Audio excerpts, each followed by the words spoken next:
Good morning, everyone. Welcome to our comprehensive study of contemporary English literature. Today, we're gonna embark on a 3 hour journey through one of the most dynamic and exciting periods in literary history.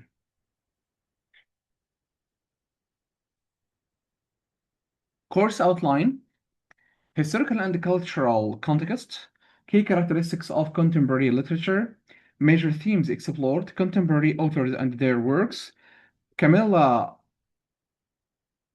Chamsey's Home Fire, Toni Morrison's Beloved. Introduction: what is contemporary English in literature? Definition: literature written since 1945, encompassing postmodernism and meta-modernism. Importance: reflects evolving social, political, and cultural values of the modern world. It's not just about understanding books, it's about understanding ourselves and the world we live in today. So, contemporary English literature represents a dynamic and ever evolving field that captured the essence of our time, beginning in the aftermath of World War II. This literary period has witnessed profound translations in how stories are told, what suspects are explored, and whose voices are heard, unlike early literary movements that often maintained clear boundaries and unified fragmentation, diversity, and complex as defining features. It's messier, more challenging, but also more representative of our actual lived experience.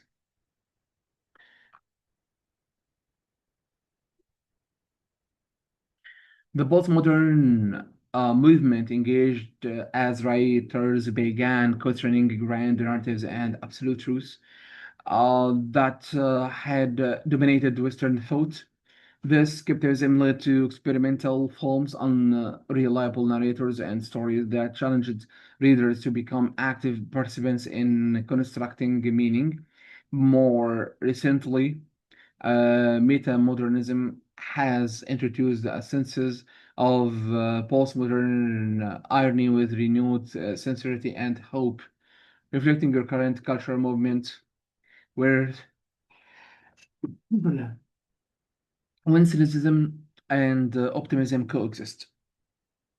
We are skeptical. Yes, we have learned those postmodern lessons, but we also recognize that pure irony isn't enough.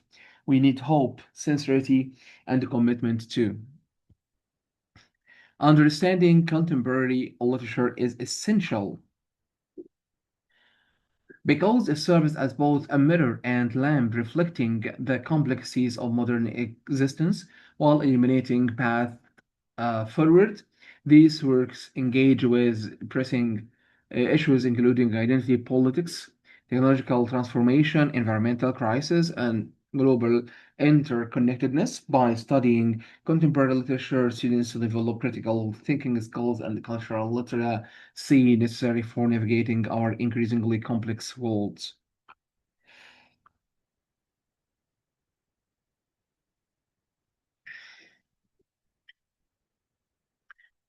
Learning objectives: identify key themes and characteristics that define contemporary English literature, analyze major authors and their significant contributions to the literary landscape, interpret sophisticated literary techniques unique to postmodern and metamodern works, contextualize texts within their historical, cultural, and social frameworks.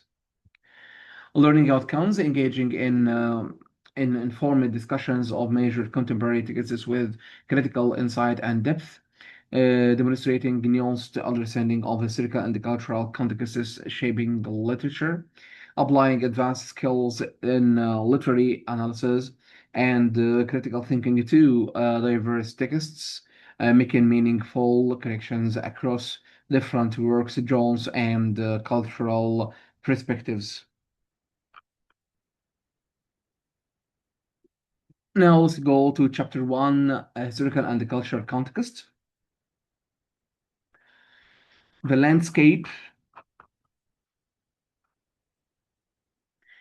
of contemporary English literature cannot understand without examining the seismic historical and cultural shifts that shaped it. The period following World War II marked a fundamental transformation in global consciousness as the unprecedented devastation, the Holocaust, and the atomic bomb shattered previously held certainties about human progress, as rationality and the moral order. Writers emerging in this period found themselves grappling with questions about meaning, authority, and the very nature of reality itself.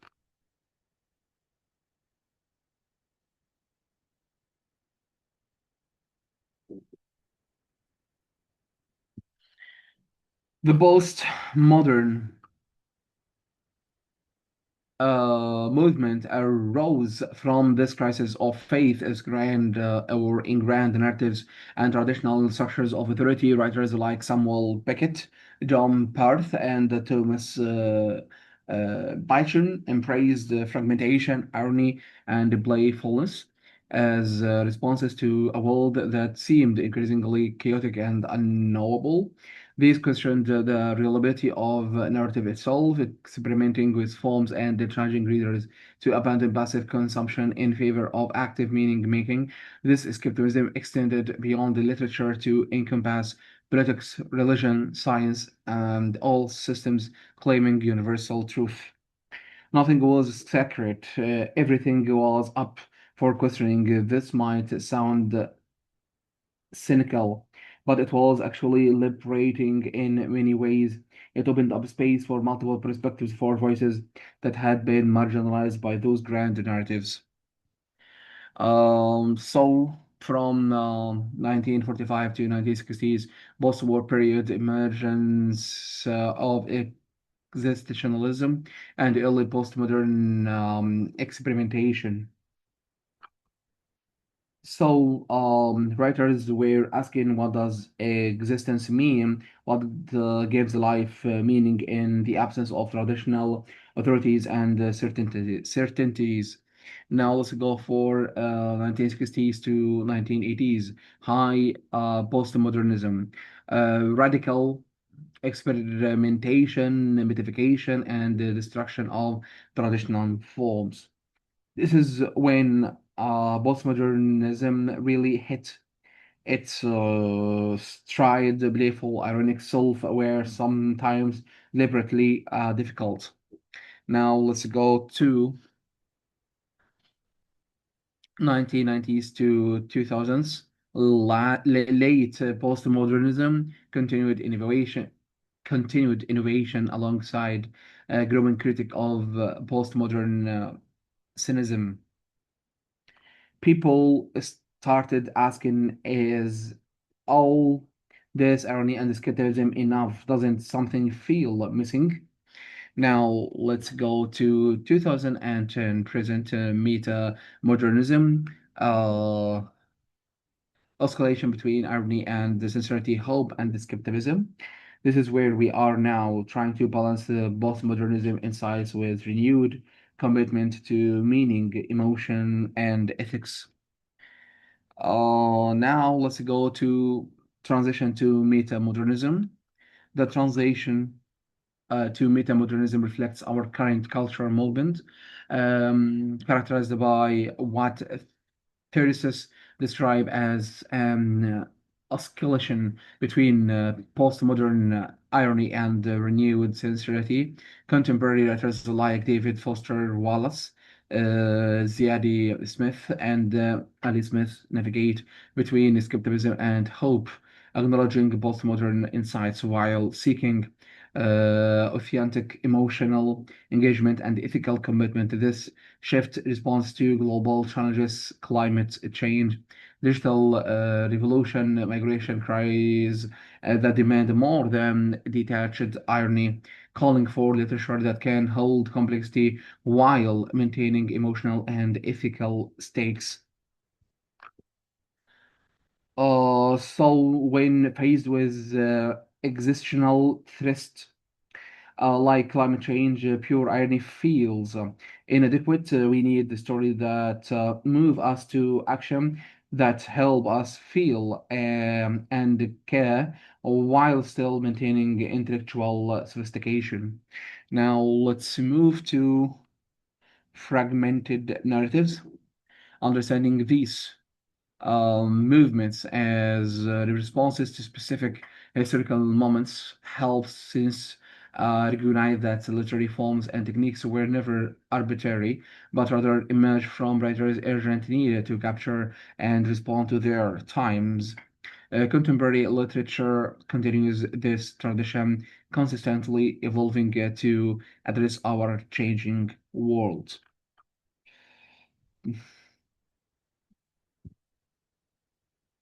So, key characteristics of contemporary literature, fragmented narratives.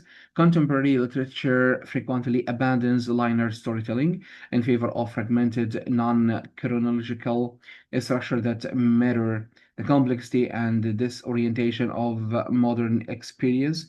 These narratives may jump between time periods, perspectives, and even varieties, challenging readers to actively piece together meaning rather than passively receiving it. For example, a novel might start at the end, flashback to the beginning, jump to the middle, and weave these timelines together. This isn't alone to be difficult. It's done because this structure better represents how consciousness actually works, how memory functions, how we experience trauma. Now let's move to unreliable narrators. The use of narrators whose credibility is compromised, whether through bias, limited knowledge, psychological instability, or deliberate deception, forces readers to question the nature of truth and perspective. This technique reflects postmodern skepticism toward objective reality and authority.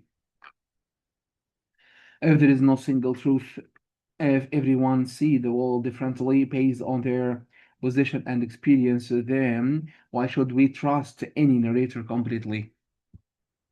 Now let's go for metafiction and self-awareness. Contemporary works often draw attention to their own fictional status, commenting on the act of writing and storytelling itself. This self-reflexivity questions the boundaries between fiction and reality while exploring the power and limitations of narrative as a meaning-making tool. For example, a character might acknowledge their a novel, or a narrator might discuss the challenges of telling this particular story, or the text might include footnotes that contradict the main narrator or the main narrative. Now let's go to intertextuality and pastiche. Intertextuality and pastiche writers frequently reference, borrow from, and remix earlier texts, creating complex webs of literary allusion. This technique can be playful homage, critical commentary, or a way of exploring how stories and cultural narratives shape our understanding of experience. Contemporary literature recognizes that no text exists in isolation. Every story is built on other stories. Every text echoes other texts. When Camilla Chamiz rewrites Antigone as Home Fire, she is not just retelling an old story. She is putting the ancient Greek tragedy in conversation with contemporary British Muslim experience, showing both continuity and differences. Now let's go to a summary of key characteristics. These characteristics distinguish contemporary literature from earlier periods through they exist on a spectrum rather than as absolute requirements. Some contemporary works embrace radical experimentation, while others adopt more traditional forms to serve their particular purposes. The key is understanding that these techniques emerge from philosophical and cultural contexts. They represent ways of grappling with questions about reality, knowledge, identity, and the meaning that define our contemporary moment. They're not just stylistic flourishes, they are meaningful responses to genuine problems and questions. Now let's move to the major themes: identity and selfhood.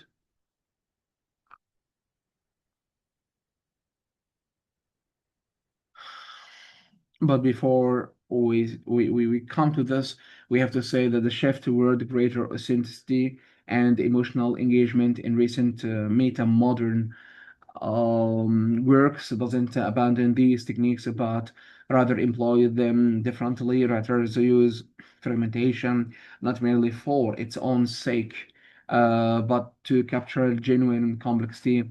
Unreliable narrators explore rather than simply celebrates uncertainty. Mythification becomes a tool for ethical and emotional inquiry rather than pure play. This evolution reflects ongoing dialogue between writers and their historical moment.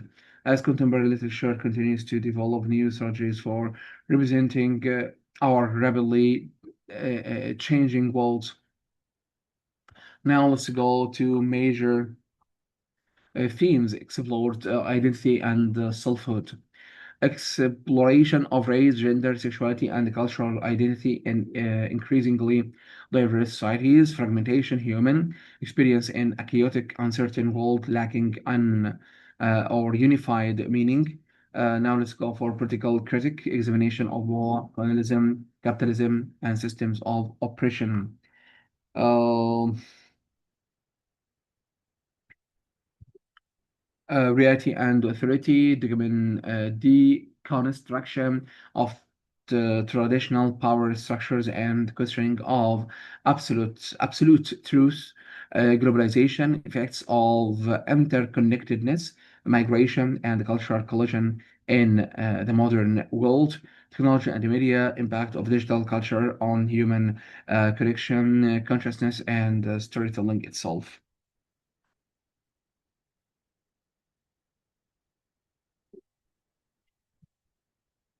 This isn't just abstract theorizing, it's concrete engagement with how power operates, who benefits, who suffers. Literature becomes a tool for political consciousness and critique.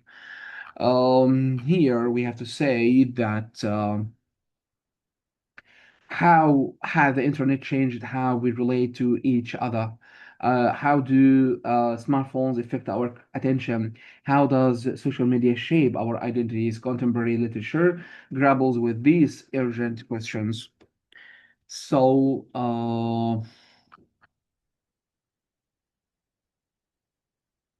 contemporary English literature engaged with themes that reflect the pressing concerns and transformative experiences of our era.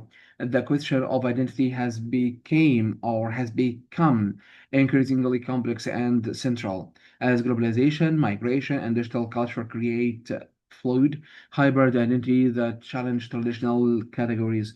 Writers explore how race, gender, sexuality, class, and nationality intersect and the conflict, examining both the violence of imposed identities and the possibilities for self-definition and solidarity across difference. This is sophisticated work, not reducing identity to simple categories, but showing its complexity. Um,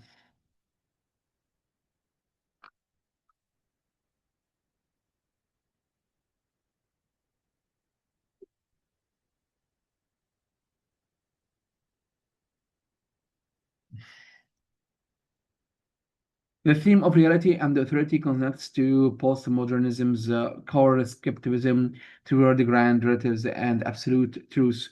Contemporary works question who has power to define reality, whose stories are told and whose are silenced, and how language and narratives shape rather than simply reflect experience.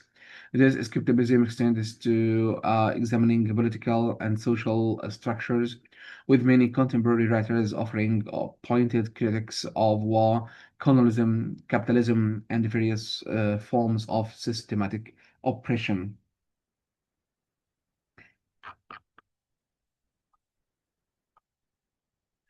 So,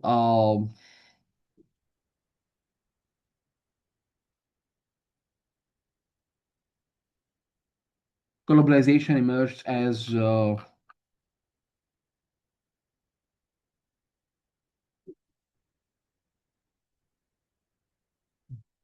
so. Globalization emerges as both opportunity and a crisis in contemporary literature, with writers examining how increased interconnectedness affects individuals and communities. Migration narratives explore displacement, belonging, and the negotiation of multiple cultural identities. The digital revolution introduces new questions about human connection, consciousness, and the nature of reality itself as technology increasingly mediates our relationships and experiences.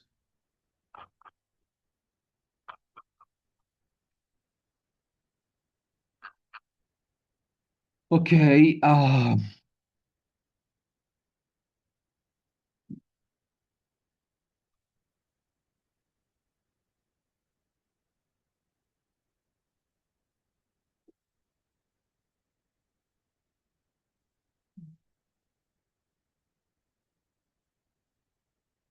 okay. Now let's move to tell you that these themes really appear in isolation. Contemporary literature excels at showing their intersection and mutual influence.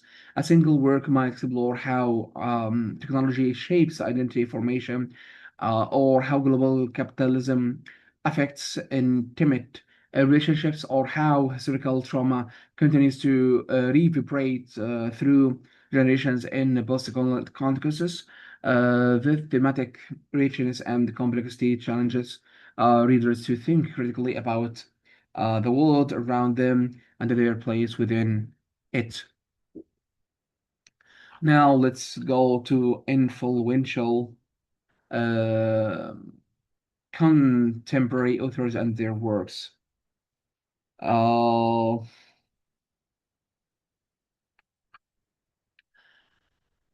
Toni Morrison, beloved 1987, explores the memory and the trauma of slavery through magical realism and fragmented narrative, establishing uh,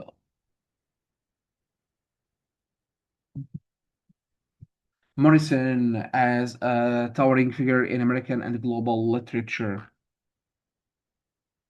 Morrison demonstrates something crucial. Experimental techniques can serve profound moral and historical purposes. Her fragmented narrative and magical realism aren't just a formal play, they're necessary tools for representing the unspeakable trauma of slavery and its ongoing reverberations. Then we have to say that you can be intellectually sophisticated and emotionally powerful simultaneously. Morrison shows us how. Now let's go for Thomas Pynchon, Gravity's Rainbow, 1953. Encyclopedic postmodern masterwork featuring complex plotting, scientific discourse, and paranoid investigations of power and technology. So, Python exemplifies postmodern maximism, dense, elusive texts that resist easy interpretations. His work challenges readers, their encyclopedic range, paranoid plots, and the refusal of conventional closure. embodying postmodern skepticism toward unified meaning while offering a brilliant historical commentary on um, technology, power, and American culture. Reading Bison is work. His novels are difficult, sometimes deliberately obscure, packed with references, scientific information, historical detail, conspiracy theories, but this difficulty serves a purpose. It mirrors the complexity of the systems he is investigating, the paranoia of living in a world of surveillance and control. Now let's go to character number three, Camellia Chimsey, Home Fire, 2017. Contemporary adaptation of Sophocles examining identity, family, and political tension in modern Britain through British Muslim experience. Shamsi brings British Muslim perspectives to the center of English literature tradition. This is crucial. For too long, English literature was dominated by white British voices. Writers like Shamsi expand what English literature is, who it's about, whose stories get told. Now let's go to say that when we study Hellfire in detail later, you'll see how brilliantly she translates Antigone's dilemma, choosing between family loyalty and the state law into a contemporary context where British Muslim citizens face impossible choices in a surveillance state. Now let's go for Rachel Kushner, The Flame Throwers, 2013. Meta-modern exploration connecting art, politics, and rebellion across the 1970s New York and Italy was vivid historical imagination. Kushner's work embodies meta-modernism's balance between intellectual sophistication and emotional engagement. She combines postmodern awareness of language and representation with the renewed commitment to historical understanding and ethical stakes. She writes about art and politics, but also about motorcycles, speed, the texture of leather, the smell of paint. This grounding in the physical world prevents her work from becoming too abstract or cerebral.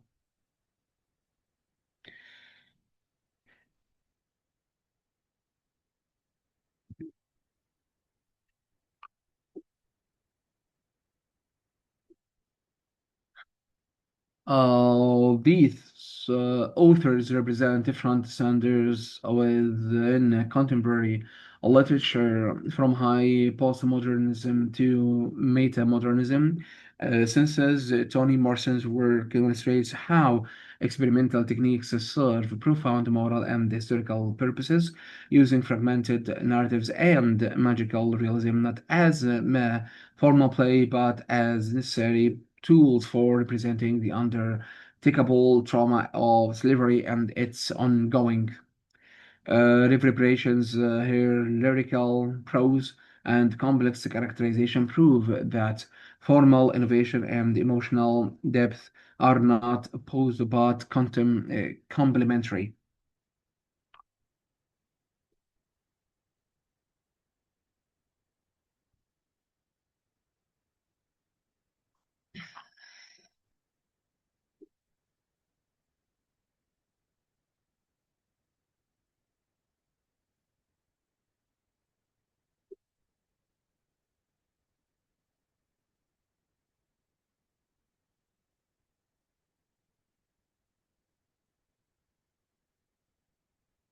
Thomas Pynchon exemplifies the postmodern maximalism, creating dense, elusive texts that resist the easy interpretations. His works challenge readers with their encyclopedic range, paranoid plots, and refusal of conventional closure, embodying postmodern skepticism toward unified meaning while offering a brilliant satirical commentary on technology, power, and American culture. So, Camellia Chemise represents contemporary global Anglophone literature, bringing British Muslim perspectives to the center of English literary tradition. Her adaptation of classical tragedy for contemporary contexts shows how ancient stories continue to resonate while requiring fundamental transportation to address current realities of migration, terrorism, states surveillance, and belonging.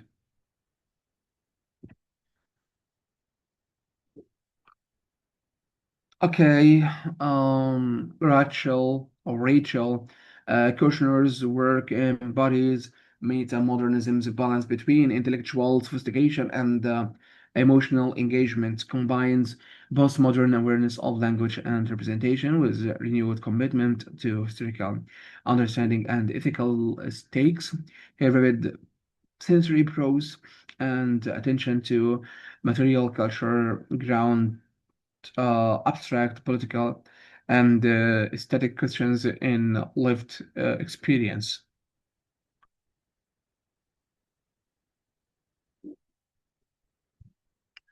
Now let's go for case study Gamaliel's Shemises Home Fire plot overview.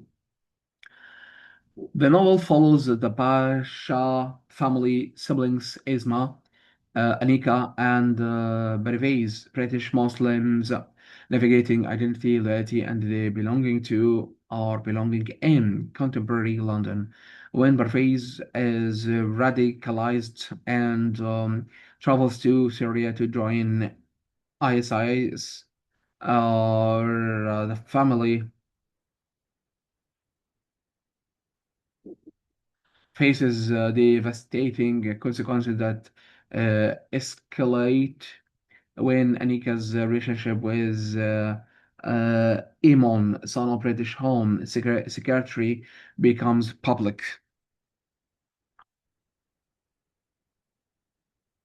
Imon genuinely loves Anika, but his father, Karamat, alone is a powerful politician who has built his career partly by being tough on terrorism. The personal becomes political in the most tragic way possible. Now let's go for central themes. Shamai's Lord's prejudice against Muslim communities, questions of citizenship and belonging, conflicts between personality and civic duty, and the impossibility of separating political from personal in a surveillance state that views Muslim citizens with suspicion.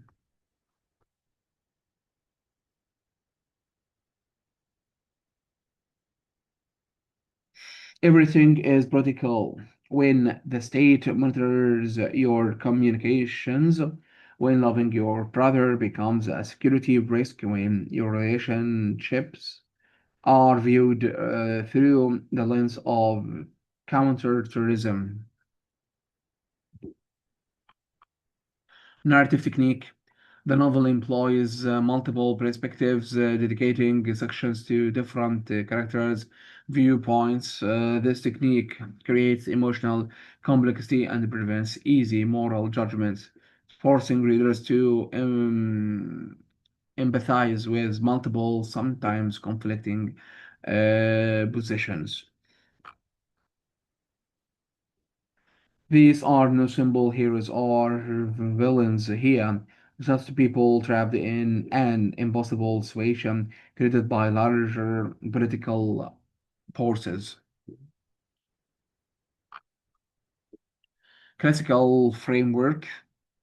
The novel adopts Sophocles' Antigone, transforming ancient Greek tragedy into contemporary British Muslim experience. This intertextuality highlights timeless conflicts while showing how specific historical contexts fundamentally alter their meaning and stakes.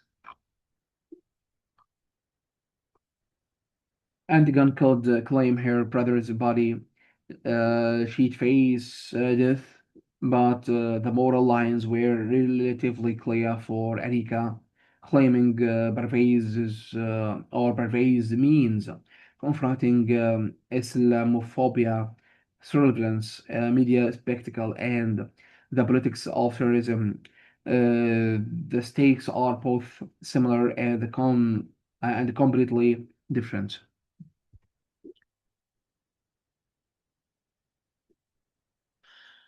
Uh, Homefire exemplifies how contemporary literature engages with urgent political and social questions with maintaining sophisticated literary artistry. Shamsi refuses to offer simple answers to comfortable resolutions, instead uh, presenting the tragic consequences of political systems that force impossible choices. The novel's power lies in its refusal to distance readers through irony. Instead, it demands emotional engagement and ethical reckoning with contemporary realities of Islamophobia, surveillance, and statelessness. You can't read Home Fire and remain detached. It forces you to feel, to care, to recognize the human cost of political decisions. That's what makes it powerful contemporary literature. The adaptation of Antigone provides a powerful framework for exploring these themes, just as Antigone faced the choice between family duty and state law. Anika must decide whether to claim her brother's body, knowing the political consequences the Home Secretary like Graham wields state power that destroys those who challenge it, even his own son, by setting this ancient story in contemporary Britain. Chemais reveals how questions of justice, loyalty, and belonging remain urgent while showing how race, religion, and the post-colonial power dynamics fundamentally transform their significance. Antigone's Thebes was a Greek city-state um, dealing with civil war and the questions of burial rights. Contemporary Britain is a post-colonial, multicultural society dealing with tourism, immigration, and Islamophobia. Same human conflicts, completely different contexts and stakes. The law should treat all citizens equally, but how can it when some citizens are seen as inherently suspect? Learning outcome through analyzing home fire, students learn to identify how contemporary literature reflects and critics current political and social issues. They develop skills in recognizing intertextual references and understanding how adaptation transforms meaning across contexts. The novel demonstrates that contemporary literature's engagement with urgent issues need not sacrifice literary sophistication or emotional power. In these elements work together to create works of lasting significance. You can be politically engaged and literary sophisticated. They're not opposed, they enhance each other. So, thank you so much for watching me teaching you the first session of contemporary English. Until next time, ta for now.